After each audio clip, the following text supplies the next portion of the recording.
Welcome back to Endurance Icons, where we talk to athletes and individuals who are crushing it and making a huge impact in the world of endurance sport.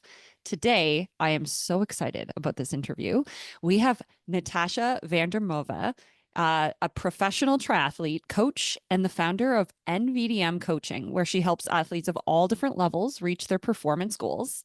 So she's originally from South Africa.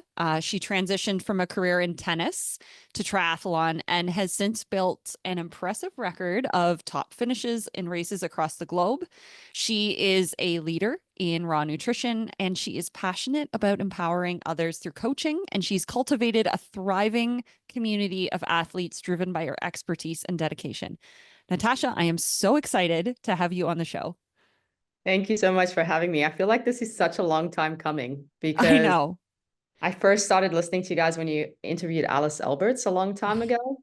And it was such a great interview. I appreciate all the work that goes into it. Now seeing the questions you sent over to me, so thorough. I was like, they do a great job. And I'm so glad to be here speaking to you today. Oh, thank you.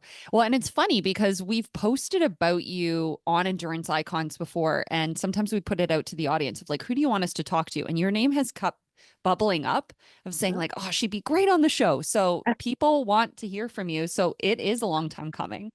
So I feel like a lot of people are familiar with you, but maybe give a little bit of background. I mean, you've done a lot in the world of sport. You started with Yeah. tennis. Talk Yeah. about that. I mean, right before this, we were talking about your daughter's playing it too now. So like runs in the family. Yeah, she's a great little tennis player. I'm about to go watch her play after this. But yeah, I grew up in South Africa, played every single sport. I did grow up swimming, so I did have that coming into the sport of triathlon later. But I stopped it at 12 to pursue tennis, and I was a really good tennis player in South Africa as a junior. And then turned pro right out of high school. That was my chosen profession. I played on the professional circuit for almost 3 years. And then actually came to the States because I'm originally from South Africa. And I started working at this tennis academy that helped junior players either try to go to the pro circuit or get a college scholarship. And they needed people to be able to play with them, coach them, advise, and then take them to tournaments. And I did that starting out once I'd stopped playing tennis. And maybe I was still going to get back on the pro circuit. I thought, well, I'm still playing with these youngsters. I could probably decide at that point. And I just fell in love with coaching. And felt that that's where I was led to be, to pass on the knowledge. And I always felt like I was a better coach, and that goes for triathlon as well. I was better at passing on versus doing myself everything that I'd learned and experienced. And so I was coaching tennis at this academy. Then I went to a country club and I built up their junior program, worked with their ladies tennis program, worked myself to kind of the head of the program. And then I fell in love with the sport of triathlon. And really how that came about was I was looking for something for myself to be competitive again in. I didn't do well at exercising just to exercise, just to take care of my health. Like I needed a goal. And someone said, why don't you sign up for running races? And I did. And I got so carried away that I immediately got injured. And so someone said, well, why don't you try signing up for triathlon?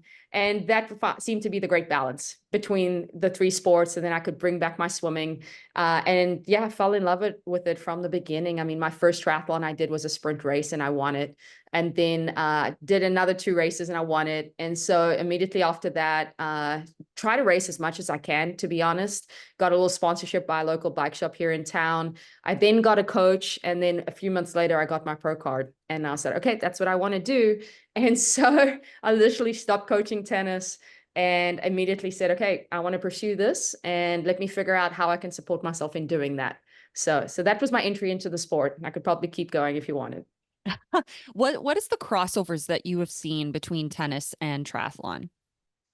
Well, someone's told me that you have this innate ability to focus. I feel like in tennis, you just have to be like locked in with what you're doing at all times, because not only you're reading the ball and the spin, but you're also reading like what's going on in the player that you're playing against. And I feel like I carry that over, and then just a really strong work ethic. I really practice a lot. Like I was in the gym and I was on the court like 7 hours a day, something crazy. And then when I was working that many hours, at least a day.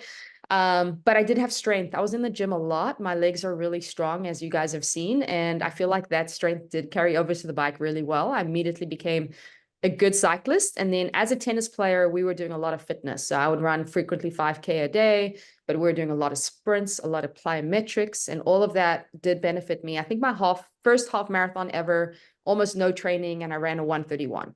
And I think I'd maybe run 8 miles up to that point as my longest run. So like all of that background kind of carried over immediately. You know, it's funny because so often people would look at that and dismiss it and say, like, you are naturally talented. But I'm Yeah. so glad you talked about like all the work that you've done in tennis because it's so easy to say, oh, naturally talented can just bang out a 131, which is like most people's stretch goals, right? But Yeah. all the work you're putting in like 6+ hours every single day, that like performances like that don't just happen. And like I've witnessed your focus, like you, and even just the way, even communicating with you to set up the interview. Like I believe how you do something is how you do everything. And you are just like regimented, professional, focused. And it's like, I feel like you took that from tennis to triathlon, and we'll get into the coaching, but yeah, it's who you've been. So yeah, Yeah. I big part of your appreciate that. success. So Thank what you. was in both tennis and triathlon? What was your proudest moment when you were competing? Oh man. I really can't remember in tennis. To tell you the truth, I can't remember I mean, I played some of the Grand Slams as a junior. And so like Hmm. people have that as like, okay, that's a really solid checkbox Yeah. uh, under your belt. And I did have a string of just where I was kind of winning a lot of tournaments in, and I was very proud of the work that had gone into doing that. I'd moved cities. I'd left where I was, and I'd moved 6 hours away from my parents to go to this tennis academy. And we worked harder than ever at 16 years old. And then I went from there and had a string of incredible tournaments. And so off the back of that, I was very proud. And then as far as triathlon, you know, it's so funny. I can't say like a result. I have some great results, but yeah, and I could say I really wanted to win this race and I did win this race. And I really wanted a placement here and I did. But I was always most proud of when I could go through a race and despite what had happened, I was able to stay positive through the race and control my mind. Like if you go through a race, as long as you could like control your emotions and your mind through it and stay in a really positive place, I feel like that's like the end all be all of success in the race. Because otherwise you always feel like you've left it short, right? Out there. Because your mind is the thing you're always working against. I love that because I think so often people are so like polarizing in how they achieve or view success in a race. And then you're looking at things that you can't actually control. It's like, well, you could say you wanted to place in a certain spot, but you don't know who's going to show up. You don't know the conditions. Like if you're going to get a mechanical, the only thing you can control is your mindset. So I love that as a metric of success. Like Yeah. I think that's still a lesson that I continue to learn. Like that's a muscle I'm flexing, but I'm learning that because if you don't have that, you're not going to have joy in the sport. And it then why are you doing it, right? No, absolutely. I mean, my last few years, the only thing I was focused on was growth, and not only growth in the sport, but how am I going to grow as a person? How am I going to grow as a mom? How is this going to pertain to me being a better leader in now the business I have? And so it was all the little things that I could grow as a human, and I felt so much joy in that process that the results didn't matter. And I raced that way. I raced with just like this freedom in that, like I've done everything I can to show up as the best person I could possibly be, and that's it. Hmm. Do you have any, like speaking of that growth, do you have any specific things that you do to unlock that growth in all those different spheres of your life? Yeah, I mean, one of the things that I did the last few years was learning how to focus and meditate, really, Mm. to like calm my brain. And again, going to being positive, but it starts with being present in everything I was doing.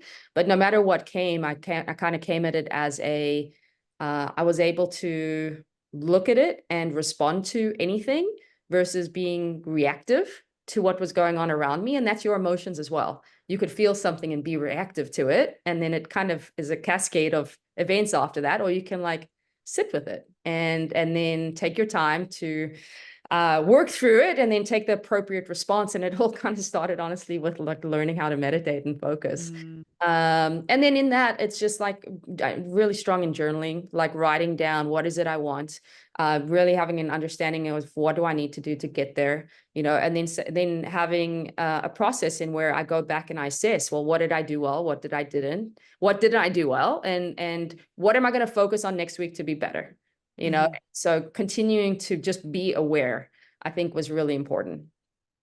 So you then moved into coaching. And so you're taking all of these things of like self-improvement and then you're doing this for yourself, but now you're doing this for like literally hundreds of athletes across the country. So how, I guess we've spent some time talking about your coaching philosophy, and I just think that it's such a beautiful and important one. So talk to me a little bit about what does it look like to be a part of your coaching environment? Yeah. Well, like on our website, it's like we talk about bringing a high level of coaching to every level of athlete, so you're welcomed in, and no matter what your coaching background, what your physical background is, what your athletic background is, like you're welcomed into an environment of, we're going to push you and we're going to grow you. We're not going to treat you as someone who just wants to finish something. We're going to go beyond that. And part of going beyond that physically, you have to go beyond that in learning about the person's why and what are they doing for and what are they trying to achieve, and then is the standard that they are after, is that really what it should be? Should we be raising them to a higher standard? And that's comes into getting to know the athlete really well. And so like a lot of like our philosophy is like really get to know the athlete really, really Mhm. well. And in that, like all my athletes are pretty much my best friends because of it. And so when you get to know the human, then you can get to know how to really help them correctly, because it's not just a training plan. It's all these other things that make an athlete thrive, in the sport, and creates longevity, and it creates happiness in the sport and peace with themselves in the process without fixating on a result. So I think what's cool and really inspiring is that it actually, like, the brand is your name. So Yeah, you've created a brand, like your name is synonymous with high performance coaching. So I'd yeah. love to hear a little bit about like what efforts did the brand evolve like naturally, or how did you build out the marketing around it? It totally was natural. So when I started, it really was just me and then one of my athletes that had asked me to mentor him for some local athletes in his area, Mike Cross in Waco, because they were too intimidated to come to me. And he was like, they're right here, let me help them. And I really want to learn your process. And so when it came time to go, okay, we're going to actually build something, we kind of have this playbook in how I kind of helped him. And I remember still standing at the pool at Lifetime, he just started asking me questions. Why do you do this? And that's how it started, me trying to coach this next coach. And so when we said, let's come up with a name, it was like, I didn't expect it to be where it is now. I mean, there's 25 of us now. And so I was like, well, let's just start with NVDM. And maybe I would think of it, I would probably have called it something different had I actually had the vision of building out really big. And then I really just focused on, okay, I'm going to coach as many athletes as I can to give the quality of service, which we know is just really getting to know the athlete, a lot of communication, a lot of feedback, because that's what you need when you're going to coach athletes virtually. And then if I get too busy, I'm going to have to coach these other coaches and pass it on to them. And we started hiring people that I worked with because they knew my style. So exactly how Mike was, he was one of my athletes. He had seen me coach him, asking questions, seeing how I communicate every single day. And we had a bunch of other athletes the same, had gone through that firsthand experience, but I'd also known them as a person for 2 to 3 years, where I'm like, you're absolutely capable of passing on the information that I've given to others as well. So we started there, but it really wasn't this grand vision of like in 1 year's time or 3 years time or 5 years time. I was like, hey, let's just start doing this and start doing it really well. And hey, you come along and join us because we need another person, and you come along and join us. And I didn't know, I started putting things in place, but I didn't know what we were making, how many athletes we had. I was just saying, yes, and let's do this well. And yes, let's do this well. And it came about 8 months into the business. And at that point, we had already had maybe 100 athletes. And someone came to me and said, like, how are you guys doing? Like, what do the books look like? I was like, books? I have no idea. Like had no tabs on it.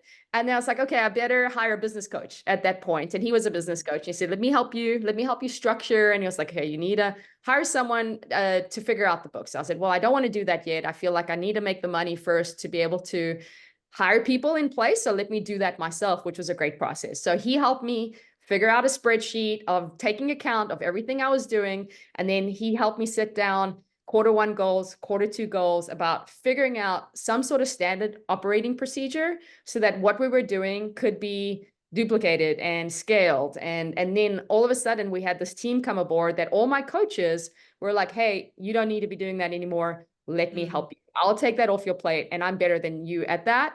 And they would literally just volunteer their time. And I was like, okay, I can't really pay you yet, because at the time I was charging like $200 per person. And, I was building out the website. There's all these other little expenses people don't account for, of like insurance and website and this. So anyway, they just volunteered their time because they believed in the mission of what we were building. And more of those people came in. And now I have a full paid staff, and we got to that.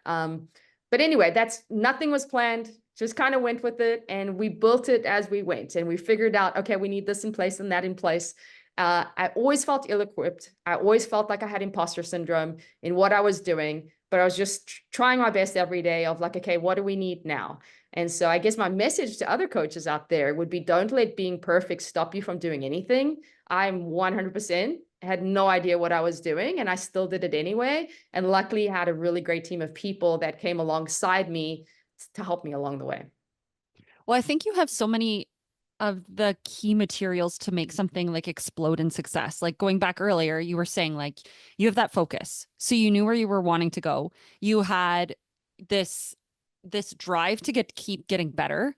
And then you also just like, it sounds like you are willing to surround yourself with people and delegate. Like sometimes it's easy. Like if you're the coach, it becomes your brand, and that's not you at all. You delegate, you bring people in, and you've built this community, and they keep bringing in their talents, and it just keeps growing. I guess a big part of that, though, to scale, especially when you're small, is the people are so important. So Yeah. when I look at like, you have such an incredible philosophy of you hire coaches within your group. So what do you look for? Like, what does it take to be a coach within your team? Yeah, I do look for consistency in the individual. Like if I know, I'll give you an example, Alice Alberts, because you know her, right? Yes. She doesn't miss a training session. And Mhm. every day she comments, she communicates. Like there's not one step missed. So I know she's really detail orientated. She knows how to communicate really well, and she has been consistent across the board. So Mhm. that's one thing. And then the always willing to learn, always asking questions. Is another thing. Never feeling like they know it all, because we're Mhm. continuously changing our philosophy. We're going, oh, we're trying this and this group of people, and oh wow, that's working really well. It's implemented with our athletes. We're never staying fixated on this is the way we do it, and we're never not open to understanding other ways, because there's so many ways to get an athlete fit, and one way doesn't fit all the athletes. So our coaches need to be equipped with all the ways and understand it and explain it. And then outside of that, they have to be really good people. Like I need to look at you and say, can you coach the beginner who's really scared to show up at swim practice, and you be able to talk to at a level that's going to be welcoming and encouraging? And then can you be like really, stern, not stern, but like, hey, this is what we got to do, and this is why we're doing it. And if you're pushing back on it, like, let me explain it and encourage it, but like, be able to take a stance in that situation too, Mhm. so just a strong personality in one way, and then a really welcoming, encouraging personality on the other end as well. And then we can teach you how to coach. Be open Yeah. to it, and we'll figure that out. I love that. So what's next for NVDM? Like what is your future vision? Or do you just continue to have the art of possibility? Whatever will come next. No, we're planning. So like a big thing of mine has literally been like, it's all going to just kind of unfold, and then we'll see like what the next thing is. Because we understand what's important to us, one of them being community. So it's like, okay, how can we continue to develop the community? Oh, let's add this one thing, and let's add, like team races. For example, we pick a couple team races through the year, and that's something we added, and we try to drive people there. And we had 80 plus people at Ironman Texas. So what is going to drive the community together there? Well, let's do a team dinner, and let's add these little things, right? And then we say, okay, as far as the coaching is concerned, what is going to better equip our coaches to provide incredible support for our athletes? Well, let's add this one thing, So you see gaps where we're like, we can be better here, we can be better there. That's the flow I've always had. However, there's so many people involved, and there's this vision of so much more in the future, that we do have a long list of this is what we want to do in 2025. This is where we want to be in 2026. And it's just continuing to add to the experience, continuing to add to the service. We do want to expand out to what we're currently offering so more people can be involved with this community, with this family, which I think benefits them. So that's the goal. So I know you're very humble, but I mean, I've been out to some training sessions with your team and I know that it's special, but I'd love to hear from you. Like what is special about NVDM that people can't get anywhere else?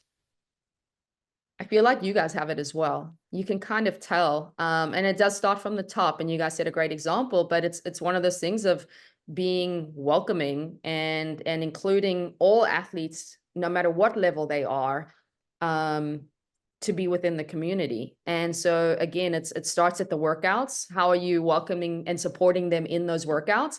It's how are you introducing them to the other teammates? It's these little steps that I don't think other teams really think about, possibly not everyone, that make a massive difference to make them feel included. Are we creating opportunities for the athletes to get together outside of training and build up relationships that way? Because what we have found is, yes, athletes come in with a goal to prepare for a race, but athletes stay because this is their tribe.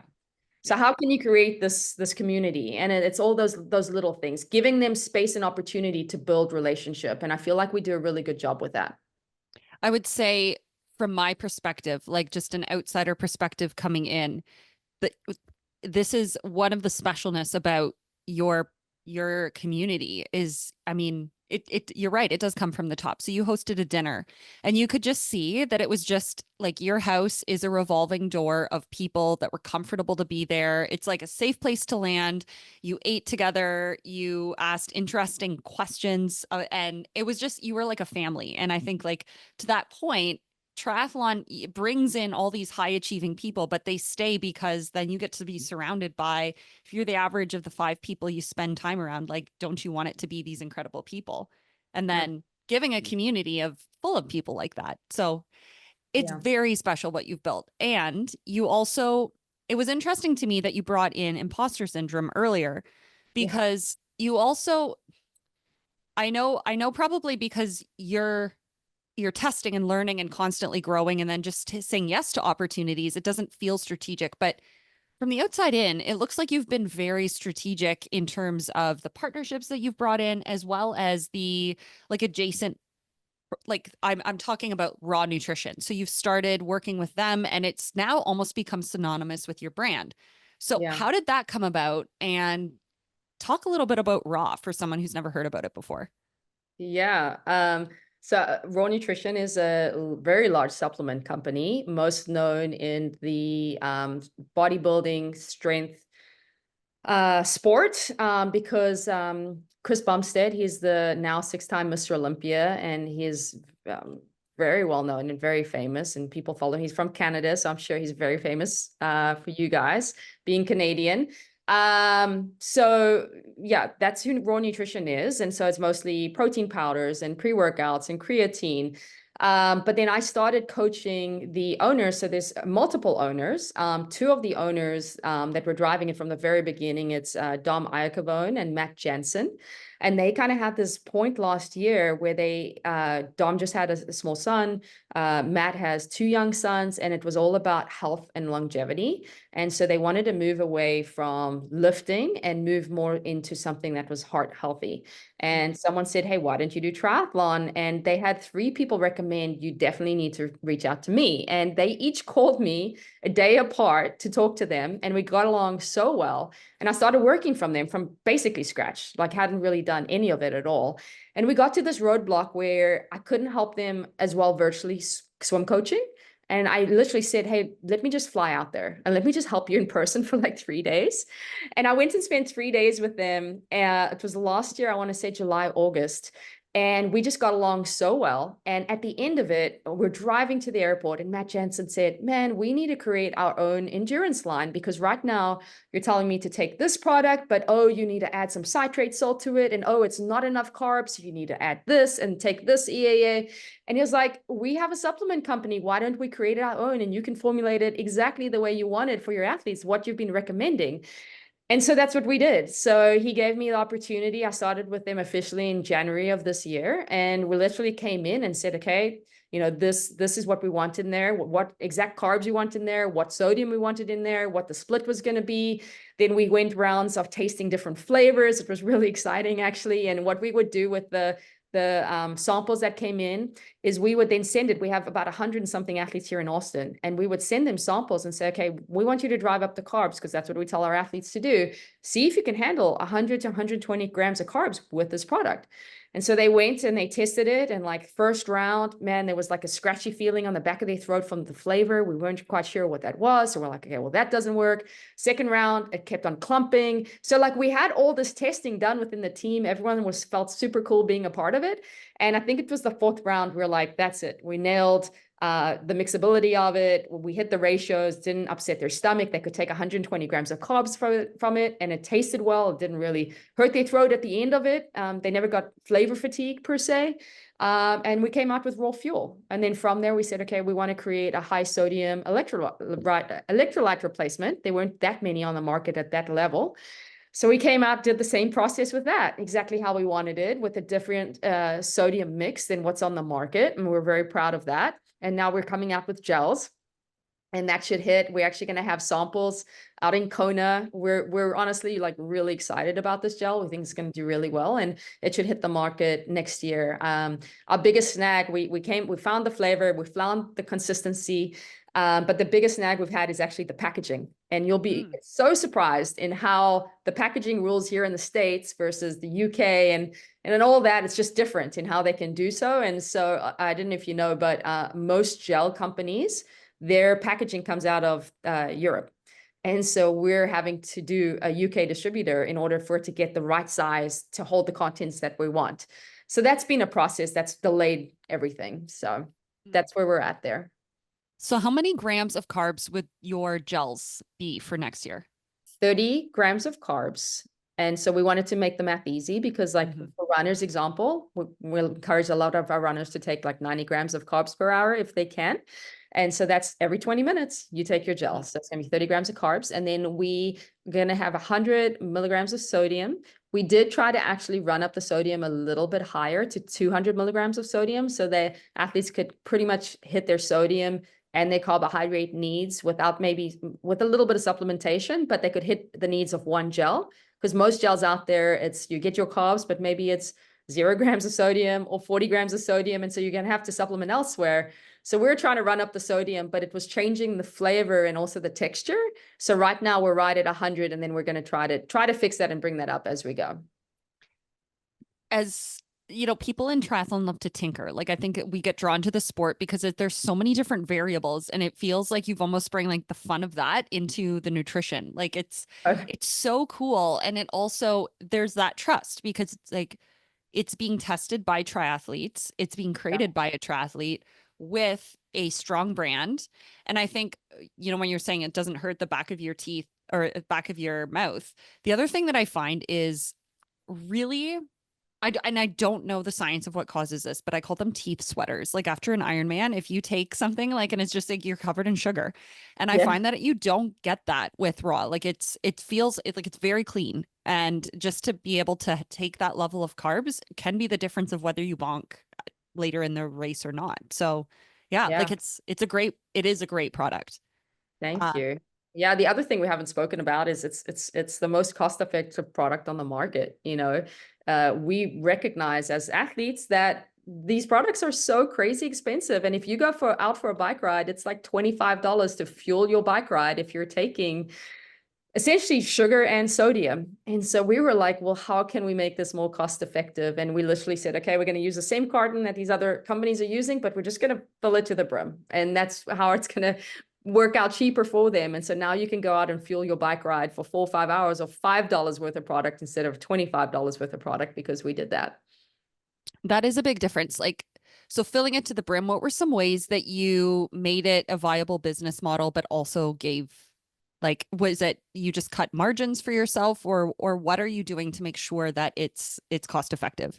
Yeah, so Raw Nutrition, luckily, is such a large brand that because of their relationships in place with everything that goes into that product. And because we can order at such a high bulk level, that we're able to still make really good margin on it. Whereas our competitors are much smaller to us. And so people don't know that, they see a new company coming in and they don't realize the weight and the size of this company, because they're one of the fastest growing and largest supplement companies in the States, if not the world right now, when you're looking at the protein powders and the pre-workouts, etc. But now there's just another leg to it. So That's so exciting. And so you've talked a little bit about the guidelines that you give your athletes when it comes to nutrition, like you're wanting 100 to 120 grams per hour, 90 on the run. What other philosophies do you sort of take on as a community when it comes to fueling the work? yeah, I mean, obviously it has, we try to run up as many carbs as possible because everyone is burning way more than what they're using. And then it's up to the athlete to figure out what's going to work for them realistically. And so we have people that just sit at 90 and that's what works for them. And then we have honestly some guys that are running up to 140. We had a guy that did Chattanooga and he was taking 140, 145 grams of carbs. Wow. And that's still under his burn rate, and that worked for him. But we would definitely want them to test at higher range. And of course, what you have to do, your carbohydrate sources and the ratios need to be perfect when it comes to that. So we look at quick digesting, quick absorbing carbohydrates, which is glucose to fructose. I mean, all the products out on the market are now doing that, where it's either a 2-to-1 ratio or 1 to 0.08 ratio, and that's what we are. So that is very important to run those carbohydrates up. And then the sodium is also important. So we added citrate. So there's some companies that are just chloride, some that are just citrate. And so from all of this understanding that we have, it's good to have both. And so we have sodium citrate and sodium chloride, and there's quite a bit of it in every scoop. So if you're taking your 120 grams of carbs, you're getting in 1,200 milligrams of sodium as well. And that's typically hitting their sodium needs, where they don't need to look elsewhere in order to get everything they need. Again, we're looking for how can we get everything we need in one product, and they don't need to. And so, yeah, as far as the science is that's concerned, we're very much a proponent of fuel the work, and obviously scale it. If you are going out for a zone 2 ride in training, maybe you don't need as much.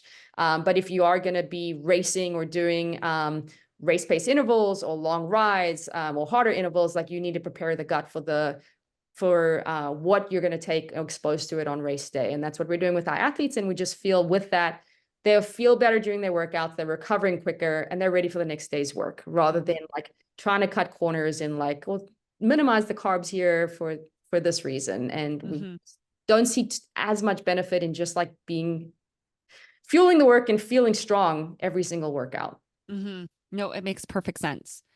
And the interesting thing is you have some very high profile female athletes like Alice Alberts. Yeah. You were a professional yourself. You're a very prominent business person, coach. You've been in the endurance world for a long time. So I'd love to know, what changes have you seen for women in the sport? And what do you think the future holds? So it's interesting because I have my blinders on a little bit in really paying attention to what honestly the other female entrepreneurs are doing. I actually should do a better job of paying attention to that, most likely. But I don't see working for you not to. So I don't see that as a barrier. If you had to say to me seriously, how important is it for you to be a female in this space? And oh, by the way, you're coaching 95% men on your team, right? And a lot of our coaches are female as well. I don't even consider the gender disparity. I'm are you going to show up and you're going to do your job? And are you going to be able to present to a way that can speak to every kind of level of athlete, male, female, beginner, advanced, gender doesn't matter. So I guess for me, yeah, I don't consider gender roles or gender prominence in certain things. I'm obviously being female should not look at what I've done and look who I work with. I work with a lot of powerful men, and I've gained the respect from them just from showing up and doing really hard work and always being dependable to support them in their needs. And I feel like you can accomplish anything with that in place. Yeah, and I asked that question because I knew that was your mindset. And I think that actually is the most empowering way to move forward, because I actually think that is a shift in the sport, because Yeah. I feel like there's so much equality that that's stopped being part of the narrative. So, and I think that is part of the success. The other Yeah. thing that I wanted to talk to you about was, your legacy. You've done a great deal so far. I think you have an enormous runway ahead of you in terms of triathlon, but as an athlete, as a mom, as a coach. So, what do you want your legacy to be? So I'm going to pull this up and I'm going to read it to you. Oh, I love This is this. what comes to mind. So I think you know this. We have Chris Lieto as part of the team right now, and he does business coaching, performance, mindset coaching. And so like we did a session together, just understanding what we've created, what we want to continue to foster and grow. And then also for myself, like what does that look like? And like what are my key points of why I'm doing this business? Mm-hmm. And it started was, what is God's vision for me? That was my Mm-hmm. question I wrote down first. And then below that, I wrote, I just to love God, to love people, and use NVDM coaching as a vehicle to do that. And so if you say like, what is my legacy? Like if people can say that that's what she did in whatever like capacity that she could, and in this, it's triathlon coaching and building the community, then I'm like super happy with that. Right. So we'll start there. And then we just talked about kind of the business and what is important to me. And it really started with community. And it started with, yes, we want to create the highest quality service in the coaching industry with the way we support and communicate with our athletes, coach them, but then also be right below it was love people well through coaching and serving being like the key word. I feel like that's right in line with coaching. And then in that, it's community, it's connection, it's relationships, friendships. It's more than sport. It's building a culture that's encouraging, uplifting, supportive, is authentic, open with each other. Then below that, it was, yes, we want to equip the coaches with the best possible service, the best possible knowledge. Yeah. And beyond that, here, success of our clients is to look at things differently, to really understand what their needs are beyond just the result and really support them in that. And so I think in coming in that with that in mind, like I would hope people would say like she did it differently, because maybe that is not the norm that we're coming at it that way. I hope it is actually. And that I was able to create a opportunity for people to follow suit. And we have now 25 people that we've provided careers for, and we have 500 people that we've provided a family and a community and a culture for, that hopefully is creating an impact far beyond just triathlon, and so if my name is somewhat attached to that, awesome. And if not, I'm okay with that too, because they've gone on to live better lives. I think that's incredible. And you've already brought it up because I know faith is something that's very important to you. And what I love is that you never intended to be where you are. You just started doing what you love and you attach purpose to it. And I think that yes, you are a very strategic person. Yes, you look for growth, but you focus on the purpose as the underlying thing, and that's what drives you. And that's what draws people to a community. They want to be connected to that. So Yeah. I just think that it's such a fulfilling career that you have, because it's so much more than just making money. If it was about money, you're Yeah. checking boxes. And I do find you look at coaches who are focused just on the dollar. You have to love coaching. You have to want, like, that service word, I think, is so important. If you just want to help people feel that they don't like being sold to.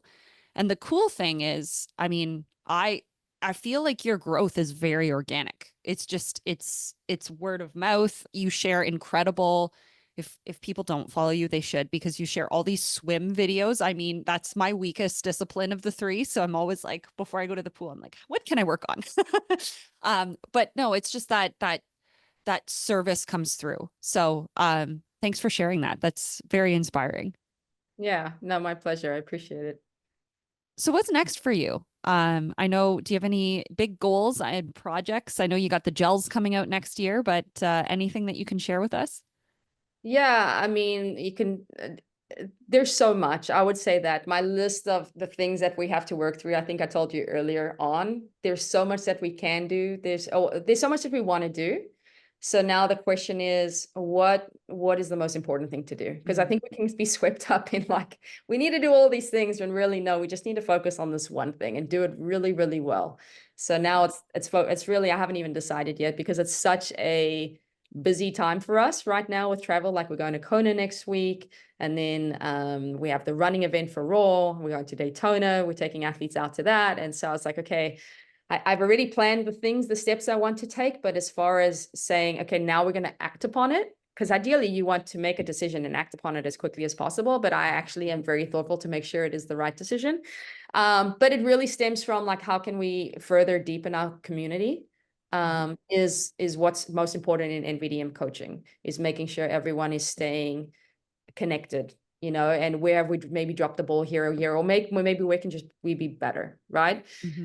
So that's one side of it. As far as the raw side of it, it's just like, as we have more products and a more complete line, it's now I'll give you an example. Waco 70.3 was our first expo, where we showed up and people were able to come to the booth and try. So we've just really launched in that manner with a product within the triathlon space. Now we got to do it for the running space as well. And it's kind of a boots on the ground approach, right? And so it's kind of planning that out with everything else we have going on. And so we've created the list on that. And then, of course, there's only a small team of us. So now we've got to find a team to delegate. How can we execute upon that? And so those are our next steps. So you will see Raw everywhere. I hope you will see NVDM coaching everywhere as well, as we continue to develop. However, if we don't, like, I'm really happy with where we are at this point. And yeah, just try to do it better in small ways. Well, you talked about the importance of that community. And the other thing that I wanted to ask you is, when we were at your place, you cooked an amazing meal. It was full of athletes from, who had all come in to race Ironman Texas. And it was like near dessert time that you threw a deck of cards on the table, and they were full of questions. And I just thought that was, people who know me well know I'm like, I am insanely curious, and I'm like the question master. Like, I love stuff like that. So I like lit up. I was like, I love this woman. But you encouraged everyone, because we didn't know each other. You're like, pick out a card, ask some questions. One of the questions, and I loved it, so I'm going to ask you, is, if you weren't a coach or a triathlete or you're running raw, Yeah. what would you be and why? Yeah. It's so funny. I was just in Vegas this weekend with Mr. Olympia with the Raw team, and I loved just being present and being relational. And so I would say any job where I can show up and just be relational and just talk to people and just love on people. I would say the one thing that I don't want to say struggle with, but I'd like to do less of, is being behind my computer. Which I hate. I hate being behind my computer. I'd rather be out there and being on deck and coaching people. Granted, it's the same thing, but just being able to go out and speak to people. I definitely, it's life-giving. I enjoy it. And so it's in line with my career, but I would like to do more of that. And I don't see myself as like stepping away from any other career that doesn't involve that. So that would be my answer, is I get love that. the computer and get me speaking to people. Earlier this year, I read this book called How to Buy Back Your Time by Dan Martell. And I Yeah. loved it, because that was the central thesis of his book, of saying, like, there is something that you do that is magic. And Yeah. it's so true. And you're in Raw and in NVDM, that only you can do, and you do it best. For you, it's connecting with people. So it's Yeah. like relentlessly cut out anything that's not that. And what I love is that you've grown to the point that you have a team who are willing to do that. So it's like, yeah, just go make your Yeah. magic happen. Yeah, no, thank you. I appreciate that. And I do think this next year is going to be able to provide more opportunity to do so. The team on the back end, like, we've almost automated every single system that I was doing prior. So that, yeah, literally I just have to kind of coach the athletes that I do have. And then, yeah, just show up and do exactly what you talked about. And same thing with Raw. People would think, oh, you don't want to go stand at the expo. I'd be like, no, I actually would love to go stand at the expo and tell people about this product and why we created it and how it can benefit them. That sounds amazing to me. So I'm excited about more of those opportunities. Well, we brought you on because you are our endurance icon, and I would love to know, who's yours. So endurance icon is someone you look up to in the endurance space. Someone who you look up to. Yeah, Okay. anyone who you think is making a huge impact or has made a huge impact. They can be living or dead. Yeah. So I can just speak to the people that have made a huge impact in my life in the endurance space through the sport of triathlon. And when I came into the sport of triathlon, Chrissy Wellington was this major figure. She was just winning everything, but she was also the kindest person. And when I got across the finish line and actually earned my pro card, she was right there and she spent 15, 20 minutes giving me advice for my future career and having not known me. And I would never forget that. And I Mm. remember running into her a few months later and she remembered my name from that. And for that, like, she was always just like someone I really looked up to and appreciated. And then the other female in that space was Marinda Carfrey as well. She's always been someone that has been always so warm and welcoming. And I think she did an incredible job in her time, but the fact that she's carried it on now and she's, Ironman commentating and she's at these events, she's coaching and she's still having that warm demeanor of passing on the knowledge and success she had to people around her. And no one's like too small for her to like really engage with. And I've always appreciated that about her. Well, those are both amazing picks. Yeah. So how can people follow your journey? Yeah, so I post a lot on social media, Instagram being the most. So it's Natasha VDM 81, and she's right. You're right. I post a lot of swim tips because that seems to be what people want. It's kind of Yes. like a give people what they want, even though I should probably post more stuff than that. And then yeah, I mean, our website is nvdmcoaching.com. If anyone is interested in learning more about our community, feel free to reach out. We'd love to hop on a call with you. And granted, you guys, if anyone's looking for a coach, you guys are LP Endurance. I feel like you are the sister, brother. Wow. How great was that? I always learn so much from these endurance icons. If you enjoyed the podcast as well, please consider liking us across social media, subscribing to us on YouTube, or giving us a 5-star rating on wherever you listen to your podcasts. We appreciate you and your support so much. We wish you happy training, and we'll see you back next week.